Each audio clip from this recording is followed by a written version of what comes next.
Welcome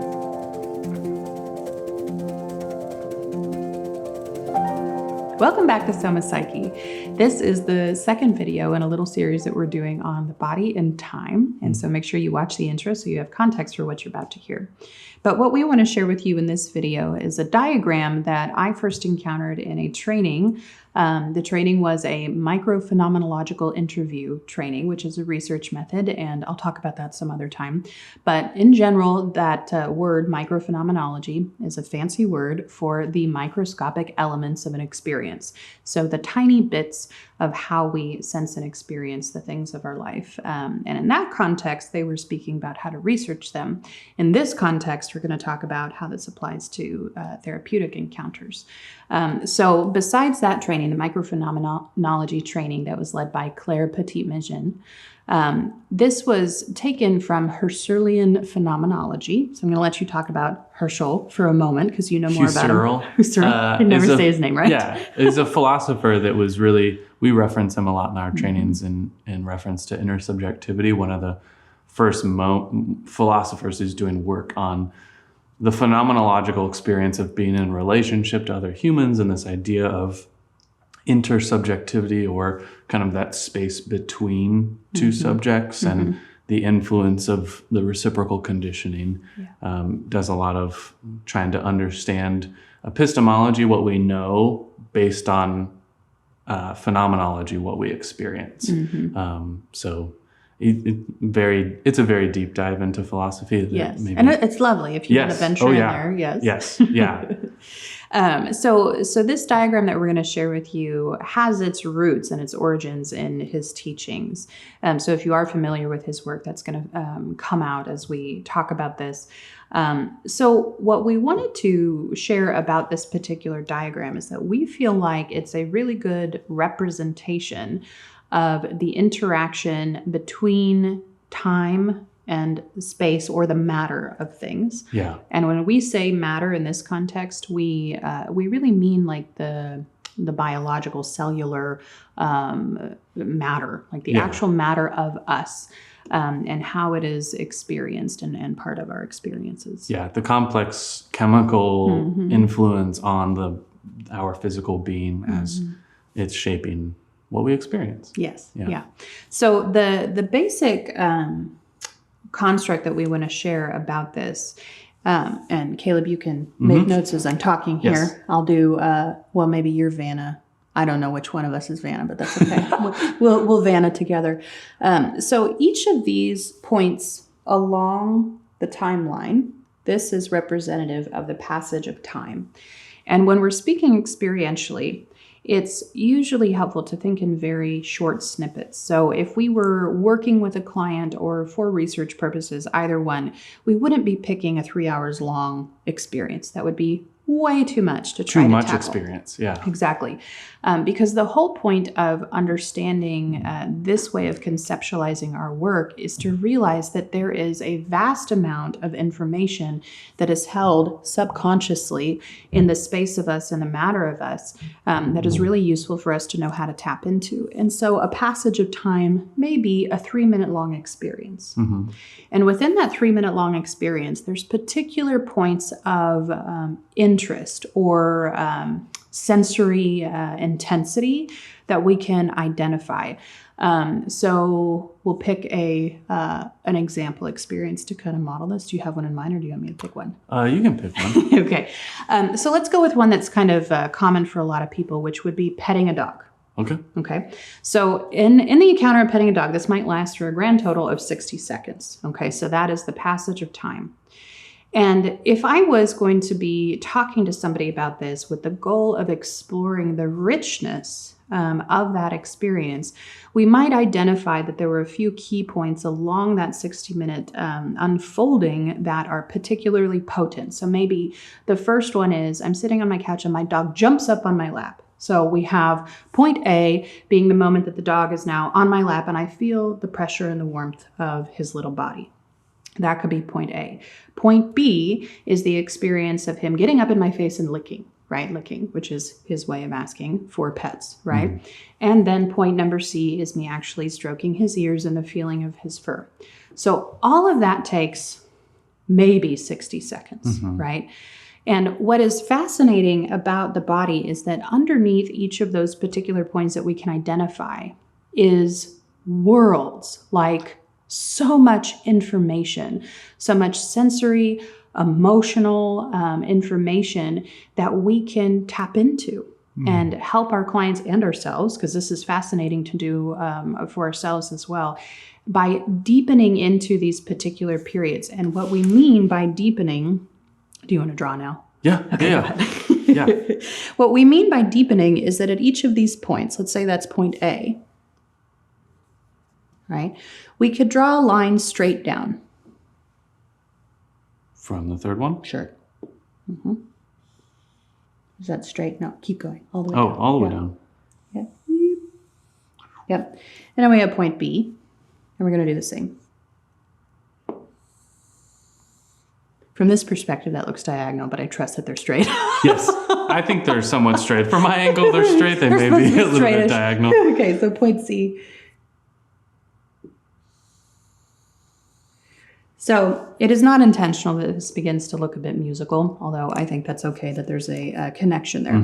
But what this begins to really highlight is that within the subsequent points of the experience, the previous past experiences are also re-experienced and held at the same time.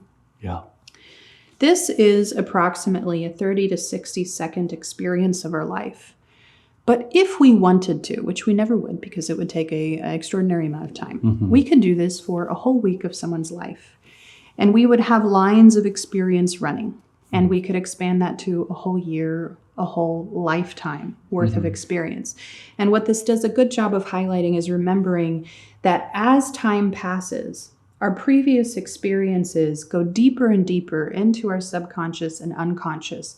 But in this present moment, they are still being referenced, right? The present moment still has its roots in the experiences of the past. And this is informing the way that we interpret, the way that we feel it, the way that we make sense of it. Everything about our present still has its roots in every past experience. Now, the more recent experiences are going to be closer to the surface. And there is some difference when it comes to highly emotional experience or traumatic experience. Yeah. But in general, this is a really good way of understanding how our body and our system is constantly referencing the past in order to experience our present. Yeah. I love like conceptualizing this as like the stories that we hear our clients say, and that we can show them the depth of experience in any story that they give us. Like I'm thinking of like, we could play around with any number of phenomenological or experiential differences in a story of like a dog coming to be pet. Like if I was stressed out and overwhelmed, that is a, okay, so I'm stressed and a dog jumps on me and I have sense experiences of annoyed, stressed out, overwhelmed. Right. But then I experience the dog licking me and like snuggling up to me, which I still, like if I drop down, I'm still experiencing B, the pleasure of like a dog licking, hopefully, licking me and being very kind, scaffolded on top and referentially experienced to my annoyance that was just a moment ago. Yes. And then it could go either way. I could then have a reemergence of annoyance or stress. Right. Get off of me. That is, okay, so now I have like 3 layers. I have stress that is referentially built onto by enjoyment, that is then referentially built onto by annoyance. And you can see like the complex world of that experience. You could also shift it to where C is like this regulation. Well, then an experience of regulation is C, like it's not just a serendipitous moment, that you actually had stress and dysregulation. You had a factor that came in, and then you have regulation, and you can literally draw that down and see how the brain is like building this architecture of an experience. And for what we said in the last video of like, to see the space that is afforded to us in dropping into our bodies, that we can really like influence not only ourselves, but each other. If we slow down and look at where does C come from? Well, C has his own experience. Well, what is C? Yeah. Like, what is it actually? Yeah. Yeah. And then how C both like across time, but down into time, is dependent upon B and A, That's right. but also grounded in B and A. And will continue forward to influence everything that is to come. Yes. D, E, F, So one thing that I want to highlight that I think is really relevant is that working in a timeline fashion, right? So in a 50-minute session with a client, we could take that whole time exploring what they call the diachronic, the unfolding timeline of an experience. We could simply be with her client as they tell us the unfolding timeline of an experience. And that can be somewhat beneficial. The problem with that is that it does not necessarily move into or touch any of the matter of the issue. That's right. Yeah. We're not actually working within the space and the matter of the experience. We're simply telling a cognitive story, a left hemisphere story, and letting it unfold verbally, which can have some interesting benefit to it. But that is not our preferred way of working. Well, and if we go back to what we were talking about in the last video of like, somebody can just be in the mode of remembering and their brain not integrating new experience. That's right. So then they'll just tell the same stories They're over just and moving over. along this timeline, and they'll get to the end and go, boop, all I know to do is go back, because what else is there to do? So I'm going to pick on narrative therapy for just a second. Okay. The bad kind of narrative therapy. Yeah, I'm glad you clarified. There are versions that can choose to do things differently. Yes, but overly simplistic versions of narrative therapy is simply having the client retell a story along a timeline from start to finish. When they get to the finish, they simply go back to the beginning and tell it again. And the idea is, by doing that over and over, we will inoculate them somehow to the distress that experience evokes in them. And it can be kind of effective. Personally, I think it is very effective at instigating dissociation in the body.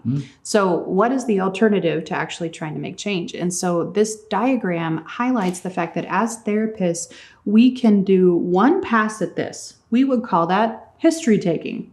That's not therapy. That is history taking. That's simply getting the timeline so that I have context to understand the sensorial experiences of my client. If we want to work more somatically, we have to get comfortable and have tools and awareness of how to be down here, how to get here as soon as possible, how to help our clients stay down here, because sometimes they struggle with that. So knowing how to work down here and avoid the natural trap of getting stuck by just retelling the story is how we work more somatically as therapists. Yeah, I think this feels so. And for our viewers, if you've watched the focusing series, like this feels so like kind to that modality, because like getting the story feels very similar to orienting to the space. Right. Like, what's the space of this story, or the room of the story, and this like snapshot of time? Yeah. And then we're going to drop down into the body with every event, every moment. And using the questions and the prompts of the focusing process, the way that they do this is with the initial question of, what do I already know about this? Right. That's the time structure. What is already present in my awareness? Well, this happened and this happened and this happened and I felt this. Okay. So that's simply the timeline of it. And then when we talk about moving into the murky, misty zone, the less known zone, that is when we're intentionally deepening into the space and the matter of the experience and leaving behind the focus on the timeline. Yeah. So it feels cool, doesn't it? Yes, it is so cool. I remember when you showed this picture, I was like, well, that's important. Yes. That's going to come around. Yes. Yeah. So we're going to do a couple more videos to kind of talk about, number one, how we see this fitting in with somatic integration and processing, our model of case conceptualization. Conceptualizing cases in sessions. Yeah. And then we'll also do a fourth video about a specific way of applying this concept in therapy. However, it's not an exhaustive how, because we don't believe in that around here. But we will give some practical examples of what can you do with this information with your clients besides teaching it to them. Because I think there's a lot of clients that can really benefit from having this visual and this information, because it becomes very helpful to understand what in the world is triggering actually, right? Like, oh, we're referencing the past and it's coming up in the experience of the present moment. And number two, I think that it can really create a sense of self-compassion, of understanding how we are built over time and how that literally builds the structure of our experience in our body. And so knowing that can create sensations of deep self-compassion and self-understanding, especially as we're moving into working on traumas of the past. Yeah. There's a reason C happened. There's always a reason. Found in A and B. That's right. Yeah. Yep. Okay. Well, thank you guys so much for watching. I'm used to saying listening. It's fun to be able to say watching. Yeah, it is fun.